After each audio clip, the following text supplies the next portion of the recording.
तो स्वागत है आप सभी का फिर से एक नए वीडियो में। इस वीडियो में हम एक स्टॉक के बारे में बात करेंगे, लेकिन सबसे पहले डिस्क्लेमर कि ये किसी भी तरह से बाय सेल का रिकमेंडेशन नहीं है।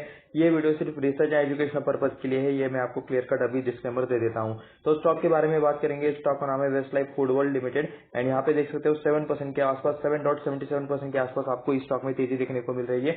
स्टॉक में तेजी क्यों हुई है? क्योंकि इसके पीछे एक न्यूज आई है। लेकिन सबसे पहले तो यहाँ पे चार्ट थोड़ा सा हम यहाँ पे देख लेते हैं, इस स्टॉक से रिलेटेड जो कुछ हमें देखने को मिलता है। तो यहाँ पे 15 मिनट का चार्ट ओपन है। मैं इसको 5 मिनट के चार्ट पर थोड़ा सा कन्वर्ट कर लेता हूँ। फिर से डिस्क्लेमर, किसी भी तरह से बाय सेल का रिकमेंडेशन नहीं है। तो आप यहाँ पे देख सकते हो 5 मिनट के टाइम फ्रेम पर आप चार्ट को देख सकते हो। ये 5 तारीख का 5 मार्च का आप यहाँ पे चार्ट है। यहाँ पे 7:30 के आसपास कहीं पर तो स्टॉक की ओपनिंग हुई थी और उसी के नेक्स्ट के आसपास स्टॉक दिन भर ट्रेड कर रहा था। लेकिन लास्ट के आधे एक घंटे में आधे एक घंटे के आसपास स्टॉक में न्यूज आई है कि मतलब जो कुछ मतलब वेस्टलाइफ फूड वर्ल्ड का एक पुराना केस चल रहा था अभी के रिसेंट में, मतलब 10-15 दिन पहले न्यूज आई थी कि मतलब किसी महाराष्ट्र के किसी ब्रांच में मतलब चीज के नाम पर किसी और तरह का वेजिटेबल ऑयल यूज किया जा रहा था, वेजिटेबल रिलेटेड कुछ प्रोडक्ट यूज किया जा रहा था चीज के नाम पर। ठीक है, तो उस पर मतलब कुछ बैन लगा था, कुछ लाइसेंस कैंसिल हुआ था उस ब्रांच का और कुछ बाकी सारी चीजें हुई थी। तो उसके बाद जो FSSAI रहता है, ठीक है, जो कि मतलब फूड की क्वालिटी को चेक करने वाली रेगुलेटरी है हमारी इंडिया की, FSSAI सर्टिफिकेशंस भी मतलब दिए जाते हैं जो फूड रिलेटेड बिजनेस करते हैं उन कंपनीज को। तो ये FSSAI का काम क्या रहता है कि मतलब फूड की क्वालिटी मेंटेन रहे। तो उन्होंने यहाँ पे इस कंपनी का ऑडिट किया है और ऑडिट में उन्होंने ये बताया कि ये लोग 100% चीज यूज करते हैं, 100% चीज का ये लोग यूज करते हैं उनके प्रोडक्ट्स में। तो इसलिए यहाँ पे उस रिलेटेड प्रेस रिलीज आया था 2-2:30 बजे के आसपास, 3 बजे के आसपास। तो उस वजह से यहाँ पे स्टॉक में तेजी बनी है। यहाँ पे स्टॉक में वॉल्यूम भी देख सकते हो एंड ये न्यूज आने के बाद आप यहाँ पे देख सकते हो कि स्टॉक में अच्छी खासी आपको यहाँ पे तेजी बनती हुई देखने को मिल रही है। स्टॉक आज 7.77% से अप आपको यहाँ पे देखने को मिल रहा है। वो न्यूज लेटर भी हम पढ़ेंगे, जो कुछ प्रेस रिलीज आया है वो भी हम यहाँ पे देखेंगे और स्टॉक से रिलेटेड थोड़ा सा हम एडवांस इन्फॉर्मेशन भी देखेंगे कि मतलब बिजनेस कैसा है, नंबर्स कैसे है, फंडामेंटल कैसा है, ये सारी चीजें देखेंगे। सबसे पहले तो हम यहाँ पे 1 डे के टाइम फ्रेम पर इसका चार्ट पैटर्न देख लेते हैं। तो आप यहाँ पे देख सकते हो इन लेवल्स के आसपास कहीं पर तो मतलब शायद गिरावट आई थी। ये वाला जो मतलब डिप था ना, तो यहाँ पे कहीं पर तो मतलब न्यूज आया था कि मतलब यहाँ पे वो जो ब्रांच थी महाराष्ट्र की, शायद अहमदनगर की ब्रांच थी, तो वहाँ पे जो एक इनका ब्रांच था वेस्टलाइफ फूड वर्ल्ड का, वहाँ पे बर्गर चीज में शायद चीज यूज नहीं किया जा रहा था, कुछ और प्रोडक्ट यूज किया जा रहा था, वेजिटेबल ऑयल या फिर वैसा कुछ था। तो वो न्यूज आने के बाद यहाँ पे आपको मतलब स्टॉक में अच्छा खासा फॉल देखने को मिल रहा है एंड उसके बाद आप यहाँ पे देख सकते हो कि कुछ मतलब इंस्पेक्शन कंडक्ट किया गया है FSSAI की तरफ से एंड उसके बाद यहाँ पे आज कंपनी ने उस रिलेटेड प्रेस रिलीज आने के बाद यहाँ पे स्टॉक में तेजी देखने को मिल रही है। तो ये तो हुआ सारी चीजें, ये हम ये देख रहे थे कि गिरावट क्यों हुई थी एंड उसके बाद थोड़ा सा मैं इसको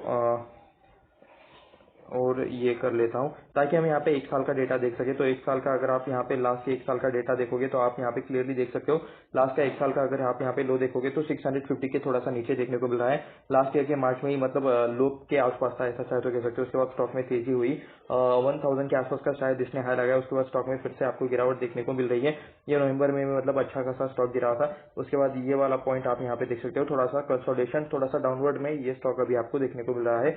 793 के आसपास अभी का प्राइस है इसका, 1 साल के अंदर का है 1000 के आसपास का देखने को मिल रहा है। उसके बाद हम इसे थोड़ा सा 1 मंथ के टाइम फ्रेम पर भी ले जाते हैं ताकि हम इसका ऑल टाइम का डेटा देख सके। तो आप यहाँ पे देख सकते हो 2012 से आपको यहाँ पे इसका डेटा देखने को मिल रहा है एंड इसका ऑल टाइम हाई 1000 के आसपास का, यानी कि लास्ट के ईयर में ही बना था, जो कि हमने अभी देखा था। ये आप यहाँ पे देख सकते हो 2020 वाला गिरावट का पॉइंट ये रहा। ये 2020 के गिरावट में 200 के थोड़ा सा ऊपर आपको स्टॉक देखने को मिल रहा है एंड उसके बाद इसका लिस्टिंग अगर कहाँ पे हुआ था तो ये वाला 2012 में अप्रोक्सीमेटली कह सकते हो कि मतलब 100 के नीचे शायद इसका लिस्टिंग हुआ था एंड उसके बाद 2012 के बाद स्टॉक में अच्छी खासी तेजी दिखाई थी और फिर से कंसोलिडेशन, फिर से थोड़ा तेजी और फिर से अभी आप यहाँ पे देख सकते हो 2021 के बाद मतलब 2020 की गिरावट के बाद स्टॉक ने अच्छा खासा बुल रन में यहाँ पे पार्टिसिपेट किया है।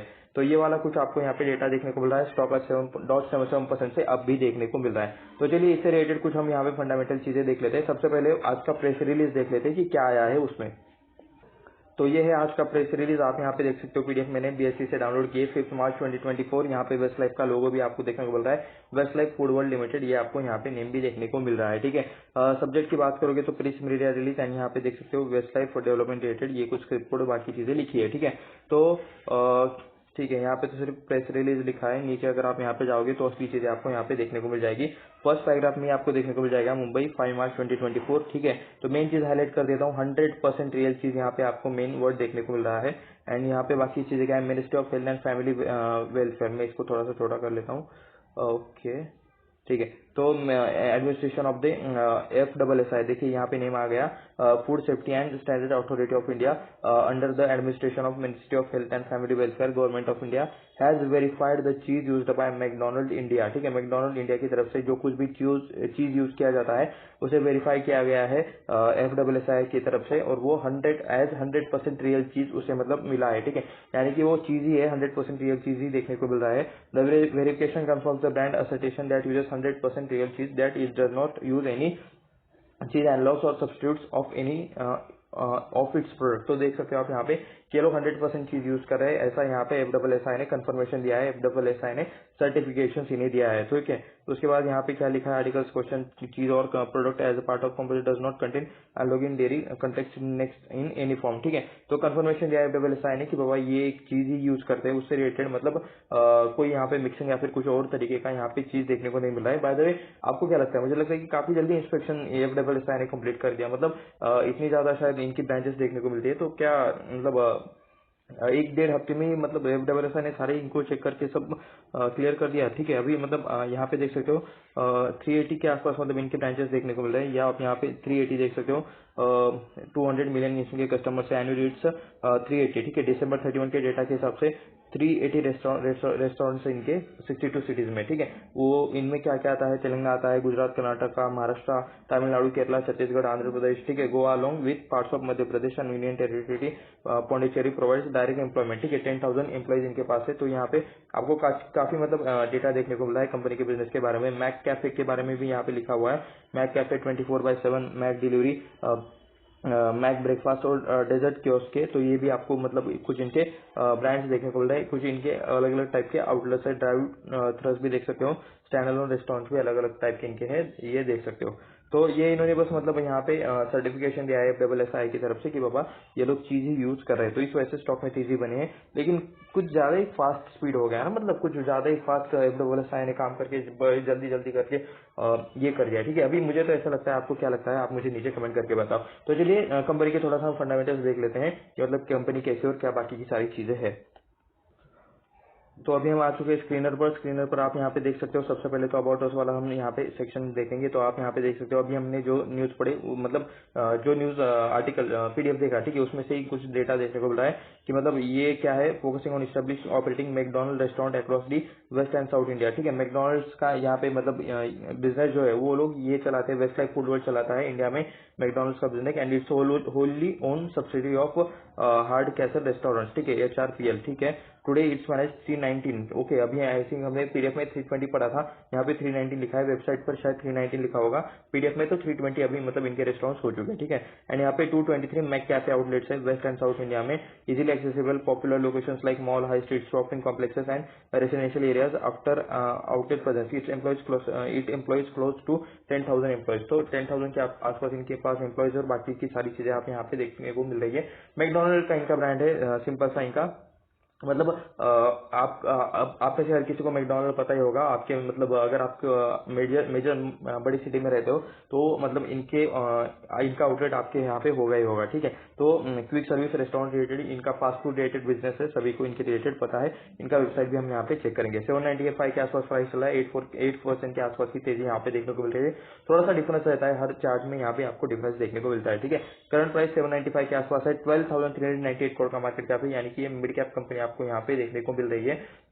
तो देख सकते हो कि मिड कैप टाइप वाली कंपनी है, 12,398 करोड़ का मार्केट कैप है। ठीक है, एक साल के अंदर का हाई देख सकते हो 1025 के आसपास का हाई है, और एक साल के अंदर का अगर आप लो देखोगे तो 656 करोड़ के आसपास, करोड़ नहीं 656 के आसपास आपको इसका एक साल के अंदर का लो देखने को मिल रहा है। फेस वैल्यू 2 के आसपास का है, तो चाहे तो इसमें एक और बोनस या फिर स्प्लिट एक्शन आ सकता है, लेकिन वो कंपनी के मैनेजमेंट के डिसीजन के ऊपर रहता है, रिटेलर्स के नहीं। ROE देख सकते हो 21.7% के आसपास का ROE है, ROC देख सकते हो 14.8% के आसपास का ROC देखने को मिल रहा है। स्टॉक का P 140 के आसपास है। इस पी को हम यहाँ पे दो जगह पर कंपेयर करेंगे, एक तो इसी कंपनी के प्रीवियस डेटा के साथ, यानी कि 6 महीने पहले इसका पी कितने पर था, 1 साल पहले पी कितने पर था, तो ये हम यहाँ पे मतलब कंपेयर करेंगे। उसके बाद यहाँ पे 140 वाला ये जो पी है ना, ये हम इसी सेक्टर के अदर कंपनीज के साथ कंपेयर करेंगे, यानी कि इसी सेक्टर में क्विक सर्विस रेस्टोरेंट में जो कुछ अदर कंपनीज काम करते हैं, ठीक है। आप नीचे कमेंट करके बता सकते हो कि कौन कौन सी कंपनीज आपको पता है QSR में, क्विक सर्विस रेस्टोरेंट में, ठीक है। तो उनके साथ भी हम यहाँ पे इस पी को कंपेयर करेंगे।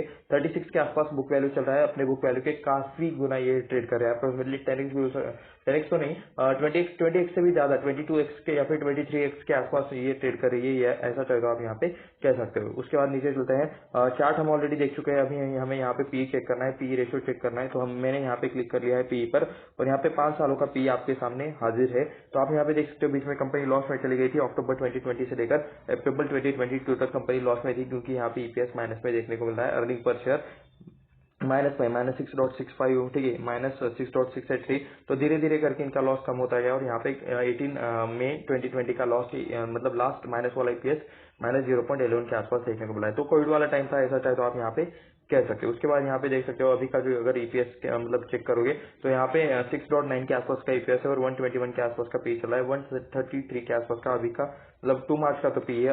अभी का पी क्या है, तो 140 के आसपास का अभी का पी देखने को आपको मिल रहा है।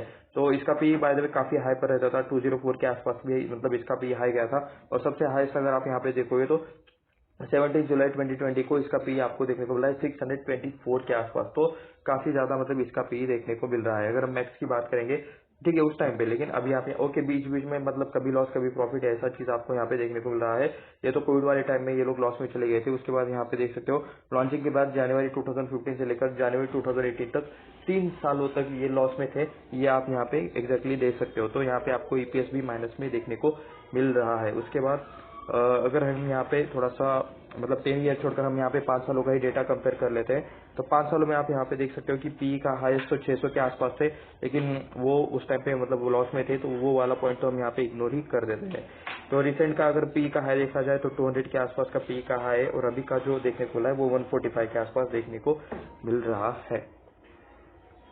तो अभी हम इसके बाद यहाँ पे ये चेक करेंगे। Okay, bye the way P के कंपैरिजन में अगर बोलोगे तो कह सकते हो कि पी अभी उतना ज्यादा हाई पर नहीं है इसी कंपनी के कंपैरिजन में, ठीक है। 140 के आसपास अभी पी है। ये जो पहले 145 149 के आसपास था, तो उसके बाद न्यूज आई थी कि मतलब वो चीज रिलेटेड सारा इशू हुआ था, एंड अभी 140 के आसपास पी है। उससे भी कम हो गया था 133 के आसपास जब ये गिर गया था, ठीक है।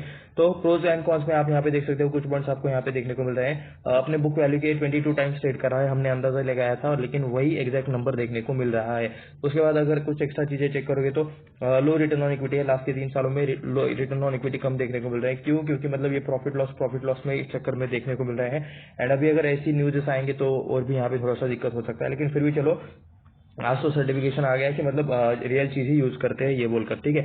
लास्ट के 5 सालों का अगर प्रॉफिट ग्रोथ देखोगे तो प्रॉफिट ग्रोथ आपको अच्छा खासा देखने को मिला है, 84.6% के आसपास का CAGR के हिसाब से आपको यहाँ पे प्रॉफिट ग्रोथ देखने को मिल रहा है। उसके बाद क्विक सर्विस रेस्टोरेंट में आप कुछ यहाँ पे कुछ चीजें चेक कर सकते हो। यहाँ पे कंपैरिजन करना है हमें क्विक QSR में, यहाँ पे होटल्स में, होटल इंडस्ट्री में सेक्टर क्विक सर्विस रेस्टोरेंट में इनका कंपैरिजन होने वाला है, ठीक है। Jubilant Food Industries, Devyani International, Westlife Food, ठीक है। तो 3rd नंबर की आपको यहाँ पे कंपनी देखने को मिल रही है इनके सेक्टर में। जुबिलेंट फूड का यहाँ पे 30,161 करोड़ के आसपास का मार्केट कैप है, देवयानी इंटरनेशनल का 18,636 करोड़ के आसपास है, और यहाँ पे 3rd नंबर पे 12,398 करोड़ के साथ यहाँ पे वेस्टलाइफ फूड वर्ल्ड देखने को मिल रहा है। 140 के आसपास पी है, और अगर आप पूरे सेक्टर के सारे प्लेयर्स के साथ कंपेयर करने के लिए जाओगे तो हाईएस्ट अभी आपको यहाँ पे इसी का पी देखने को मिल रहा है। तो कह सकते हो कि मतलब पूरे सेक्टर में सबसे हाईएस्ट पी इसी का देखने को आपको यहाँ पे मिल रहा है। उसके बाद यहाँ पे पी तो हमने चेक कर लिया, मार्केट कैप चेक कर लिया, नेट प्रॉफिट भी देख सकते हो कि मतलब अभी 17 करोड़ इन्होंने कमाए हैं अभी के क्वार्टर में, रिसेंट क्वार्टर में, ठीक है। देवयानी इंटरनेशनल ने इससे ज्यादा मार्केट कैप होकर भी मतलब कम पैसा कमाया, 5 करोड़ के आसपास सिर्फ कमाई की है। जुबिलेंट फूड वर्ल्ड ने 65 करोड़ के आसपास कमाई की है। सबसे ज्यादा यहाँ पे बाय द वे सबसे ज्यादा यहाँ पे 75 करोड़ का इन्होंने कमाई किया है कॉफी डे इंटरनेट, ठीक है, जिसका मार्केट कैप सिर्फ यहाँ पे 1176 करोड़ का आसपास है, पी इसका 8.84 के आसपास है। तो शायद हम इस कंपनी को भी मतलब जरूर स्टडी करेंगे। कॉफी डे इंटर मैं नेम याद कर लेता हूँ, किसी भी तरह से कुछ भी रिकमेंडेशन नहीं है, सिर्फ यहाँ पे research related, development research and analysis related सारी चीजें चलती है। तो ये आप यहाँ पे देख सकते हो कि इसका पी अभी सबसे हाई पर ही देखने को मिला है, वेस्टलाइफ फूड का सबसे हाई के आसपास पी है पूरे सेक्टर में, ठीक है। उसके बाद क्वार्टरली रिजल्ट्स में हम यहाँ पे कुछ चीजें चेक कर लेते हैं। क्वार्टरली रिजल्ट्स में आप यहाँ पे देख सकते हो दिसंबर 2020 में 325 के आसपास इसका मतलब सेल होता था, वो 358 हो गया। उसके बाद 385, 400, 400 से 500 की रेंज, 600 की रेंज, 500 की रेंज। अभी देख सकते हो 600 की रेंज के आसपास ये घूम रहा है लास्ट के 3 क्वार्टर से। एंड दिसंबर 23 में 600 करोड़ के आसपास का इनका सेल्स है। ठीक है, 600 करोड़ में से 508 करोड़ के आसपास का एक्सपेंस माइनस करेंगे तो आप बचता है 92 करोड़ का ऑपरेटिंग प्रॉफिट। अभी 92 करोड़ 600 के कितना परसेंटेज है, तो 15% है, यानी कि इनकम का 15% यहाँ पे आपको ऑपरेटिंग प्रॉफिट मार्जिन देखने को मिल रहा है, जिसे कि ओपीएम कहा जाता है। ठीक है, यानी कि 600 का 15% है यहाँ पे 92 करोड़। तो ये ऐसा मैं मतलब समझा रहा हूँ। तो 5 करोड़ यहाँ पे अदर इनकम देखने को मिल रहा है, जो कि इस इनकम में प्लस हो जाएगा। अदर इनकम यानी कि क्या रहता है, कंपनी का जो मेन बिजनेस रहता है वो छोड़कर अगर किसी और सोर्स से पैसा आता है, किसी और एसेट बेचकर पैसा आता है, सर्विस बेचकर पैसा आता है, तो वो ऐड हो जाता है अदर इनकम में। ठीक है, उसके बाद सबसे यहाँ पे खतरनाक चीज इंटरेस्ट एंड डिप्रिसिएशन देखने को मिल रहा है। ये दोनों माइनस होने वाली चीजें है। इंटरेस्ट यानी कि कंपनी के ऊपर किसी तरह का कर्जा रहता है, लोन रहता है, उसके बाद हफ्ते देने पड़ते हैं, इंस्टॉलमेंट देने पड़ते हैं, कुछ लायबिलिटी रिलेटेड पैसा देने पड़ता है, तो ये चीजें आपको यहाँ पे देखने को मिल रही है। ठीक है, तो ये माइनस होते हुए देखने को मिल जाएगा। 92 करोड़ में से 28 करोड़ माइनस हो जाएगा, 46 करोड़ माइनस हो जाएगा, ये 5 करोड़ प्लस हो जाएगा अदर इनकम वाला। तो कंपनी के ऊपर काफी ज्यादा कर्जा है, ये ऐसा चाहे तो आप यहाँ पे कह सकते हो, क्योंकि इंटरेस्ट एंड डिप्रिसिएशन रिलेटेड काफी ज्यादा पैसा आपको यहाँ पे जाते हुए देखने को मिल रहा है। आप समझो आप 92 करोड़ कमा रहे हो, उसमें से भी मतलब 92 करोड़ में से 28 करोड़ और 46 करोड़ इसमें से माइनस होने वाले हैं, आप कर्जे में दे रहे हो। ठीक है, मतलब ब्याज चुकाने में और मतलब कर्जे का पेमेंट करने में ही आप इतना ज्यादा पैसा दे रहे हो, तो आपके पास प्रॉफिट बचेगा ही कितना। तो 23 करोड़ का आपको मतलब प्रॉफिट बिफोर टैक्स देखने को मिल रहा है, सारी चीजें बढ़ाकर घटाकर।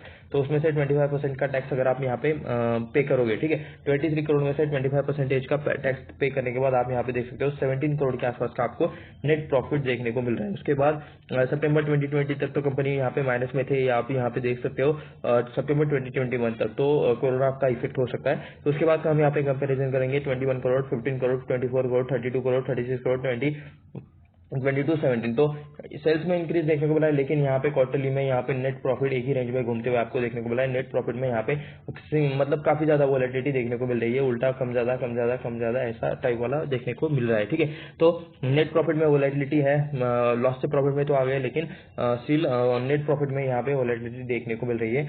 ईयरली परफॉर्मेंस जो रहता है, ठीक है, प्रॉफिट एंड लॉस स्टेटमेंट में, तो यहाँ पे मतलब थोड़ा सा अगर अच्छे नंबर देखने को मिले तो बात जम सकती है। तो यहाँ पे सारी चीजें वैसी रहेगी, बस यहाँ पे ये ईयरली डेटा है। ठीक है, ऊपर हमने क्या पढ़ा वो क्वार्टरली डेटा था, ये हम यहाँ पे ईयरली डेटा देख रहे हैं। तो सेल्स देख सकते हो 2012 में 548 करोड़ का सेल था, वो 600 की रेंज में आ गया, 700, 800, ओके, 1100, 400, ओके, 900 की रेंज में। ठीक है, ये वाला तो कोविड वाला इफेक्ट हम समझ सकते हैं, 1500 और उसके बाद 2200 और 2300। ठीक है, तो सेल्स में अच्छा इंक्रीज है, ऐसा चाहे तो कह सकते हो। सेल्स कंटिन्यूसली बढ़ रहे हैं, तो सेल्स में ग्रोथ हो रही है। अभी हमें यहाँ पे ये चेक करना है कि नेट प्रॉफिट, ठीक है, बाकी सारी चीजें तो चाहे तो आप यहाँ पे चेक कर लेना, income, expenses and interest, depreciation. Bye the वे यहाँ पे भी आप यहाँ पे देख सकते हो कि मतलब 383, ओके, ये तो टीटीएम वाला है। यहाँ पे जब मार्च 24 का यहाँ पे डेटा आ जाएगा लास्ट क्वार्टर का, उसके बाद यहाँ पे मतलब एग्जैक्ट नंबर देखने को मिल जाएगा, लेकिन मार्च 23 का हम यहाँ पे कंपेयर कर देते हैं। ठीक है, तो मार्च 23 में 382 करोड़ इन्होंने कमाया है, ठीक है, ऑपरेटिंग प्रॉफिट पूरे एक साल में। उसमें से 93 करोड़ एंड 152 करोड़ तो इनके मतलब इंटरेस्ट एंड डिप्रिसिएशन में ही माइनस हो गए। ठीक है,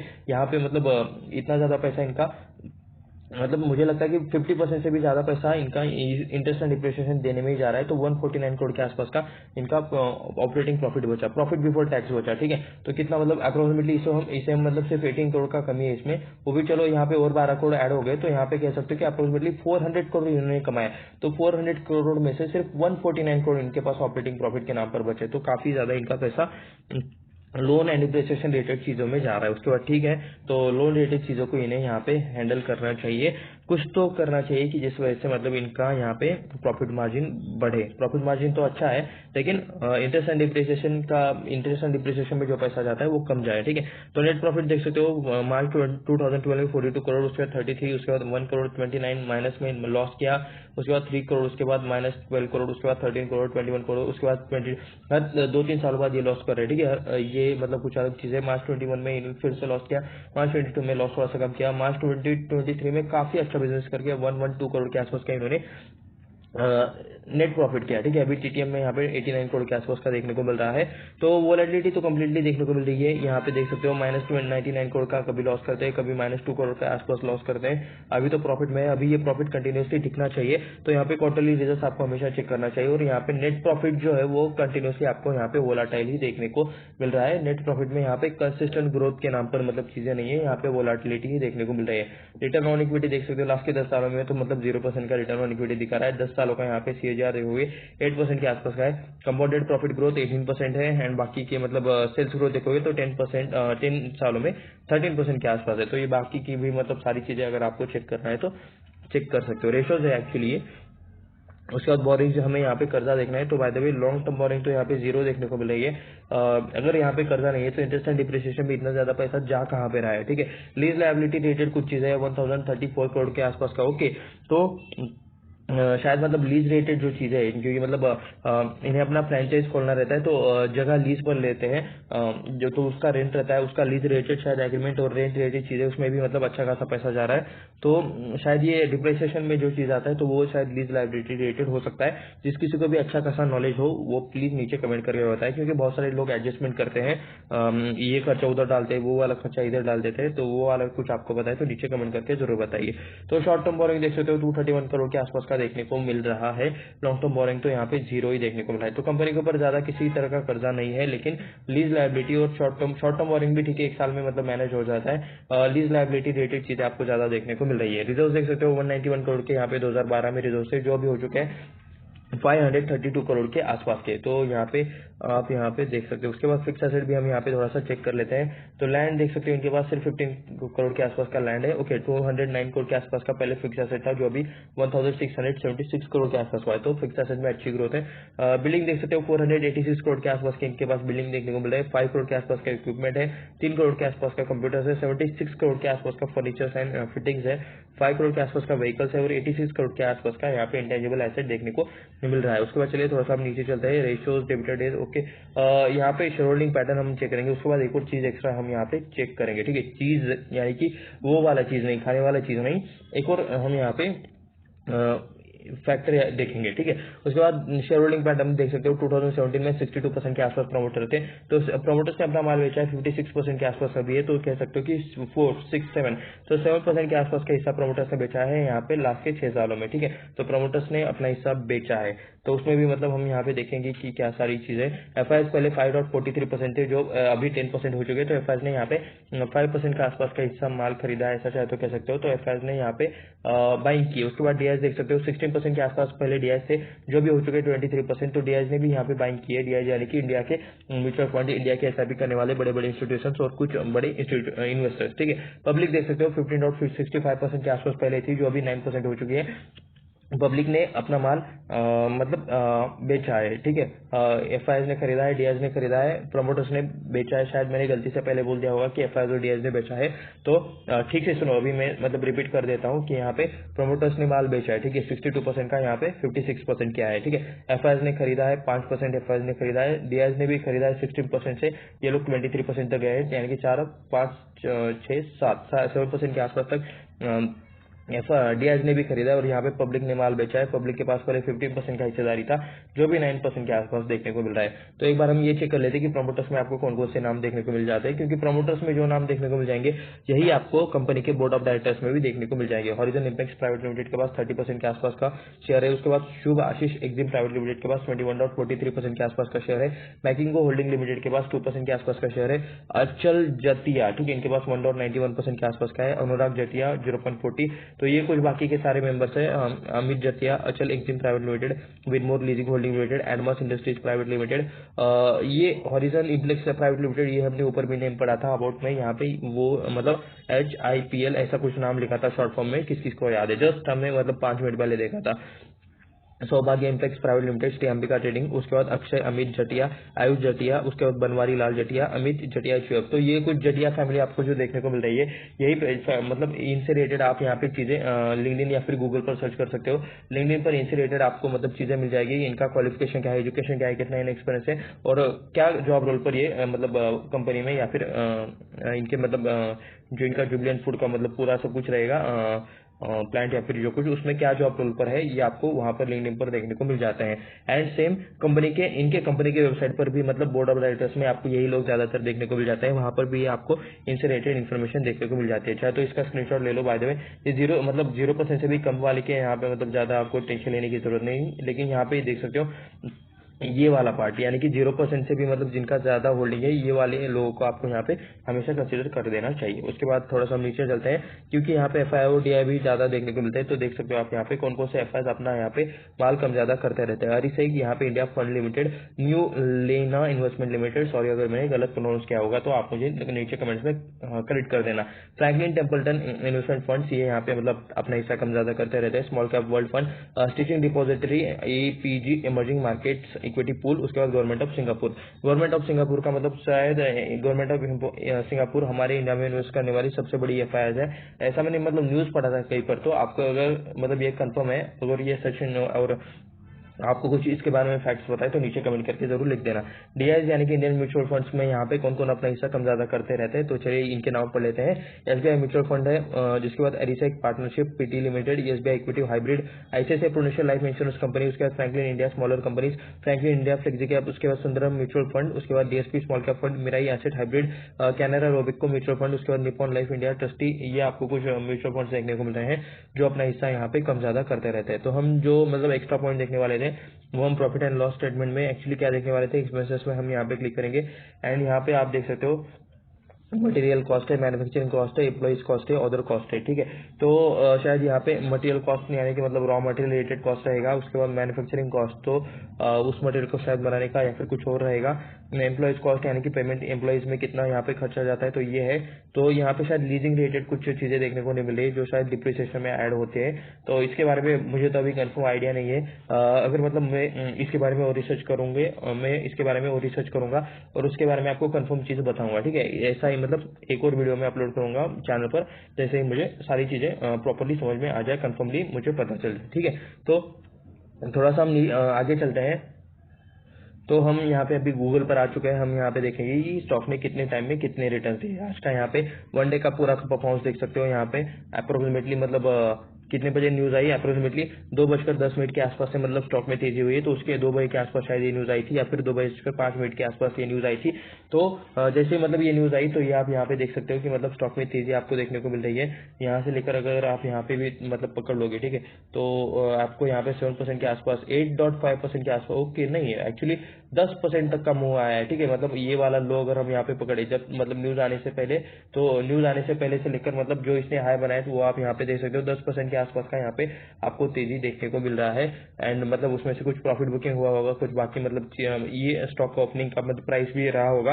लेकिन जब इसका न्यूज आया तब स्टॉक जिस प्राइस पे था वहां से लेकर यहाँ तक आप यहाँ पे देख सकते हो कि 10% का बड़ा वाला मूव था। उसके बाद 5 जीरो का अगर आप बात करोगे तो 0.27% के आसपास का ही मतलब डेटा है। एक मंथ का बात करोगे तो -5% के आसपास का मतलब रिटर्न देखने को मिल रहा है। 6 महीने की बात करोगे तो -17.66% के आसपास के रिटर्न है।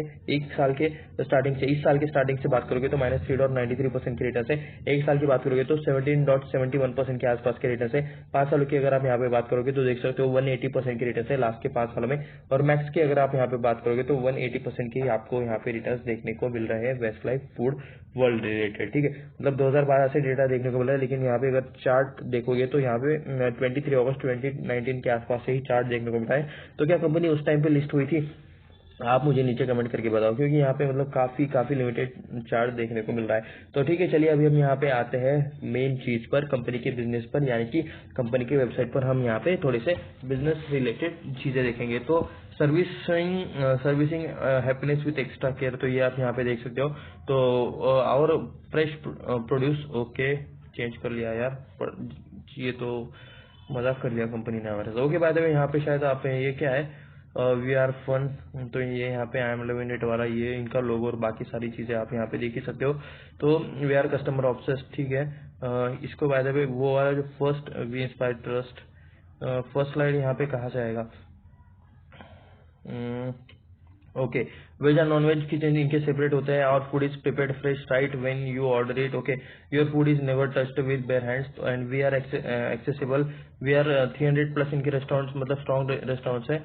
एंड ऑल सिटीज और ऐसा कुछ चीजें आपको यहाँ पे देखने को मिल रहा है। क्या ये इस साइड में मतलब ये होता है या फिर नेक्स्ट आ रहा है? ओके आ रहा है बाय द वे। तो ठीक है, मतलब यहाँ पे लिखा हुआ है तो वेज और नॉन वेज सेपरेट रहता है, लेकिन अंदर किचन में क्या हो रहा है ये तो मतलब आप में से किसी को पता नहीं रहता। तो मतलब सभी को पता है कि मतलब क्या चीजें कैसी चीजें रहती है।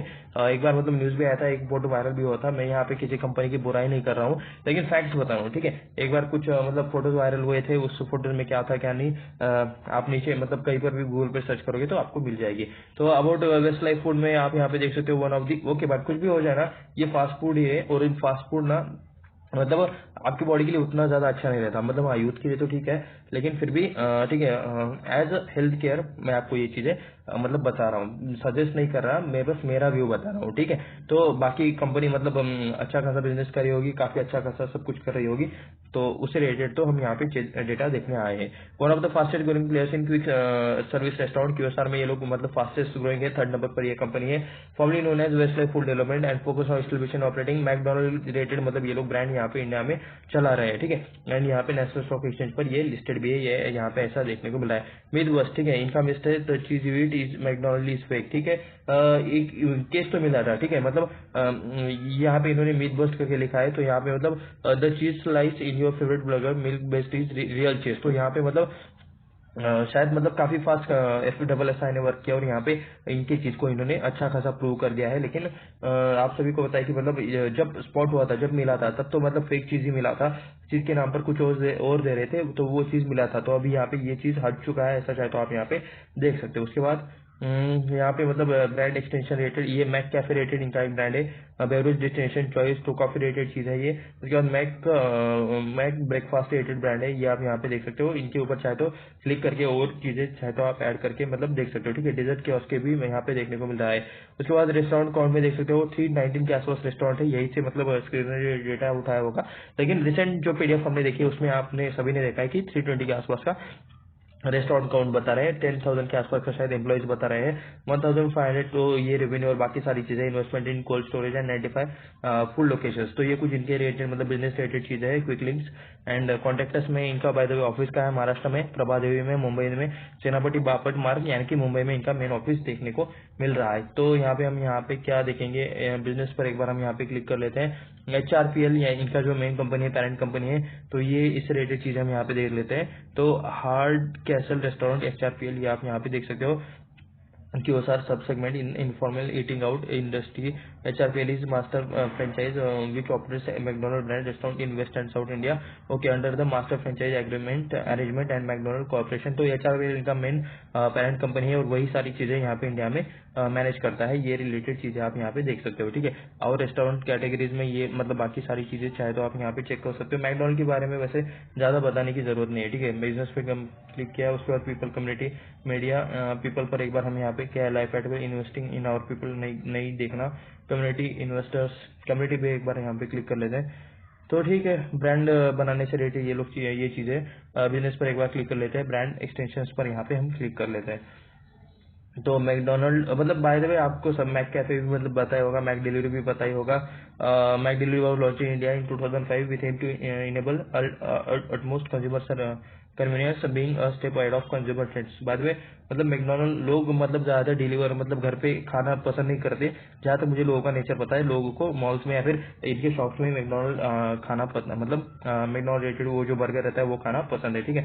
The app enables across 230+ McDonald's restaurant in west and south India. 230+ यहाँ पे 230+ रेस्टोरेंट्स के साथ ये कनेक्टेड है, ठीक है। डेजर्ट कियोस्क के और बाकी के सारे ब्रांड शायद तो आप यहाँ पे देख सकते हो।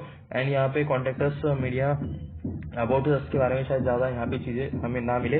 कॉन्टेक्ट अस पर एक बार हम यहाँ पे क्लिक कर लेते हैं। तो यहाँ पे क्या है, इनका एड्रेस है यहाँ पे मुंबई से रिलेटेड, फोन नंबर है, ईमेल है यहाँ पे, एंड बाकी से इंक्वायरी रिलेटेड चीजें भी आप यहाँ पे चाहे तो देख सकते हो, ठीक है।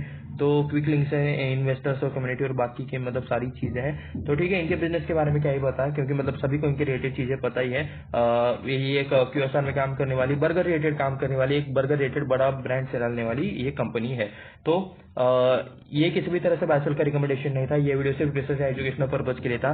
यहाँ पे हम किसी भी तरह से बायसेल का रिकमेंडेशन नहीं दे रहे हैं, ये वीडियो सिर्फ एंटरटेनमेंट के लिए था। ये मैं आपको क्लियर कर डिस्क्लेमर दे देता हूँ। तो ऐसे ही और वीडियोस देखने के लिए चैनल को सब्सक्राइब करें, वीडियो को लाइक करें, अपने दोस्तों के साथ शेयर भी करें। मिलते हैं नेक्स्ट वीडियो में, धन्यवाद।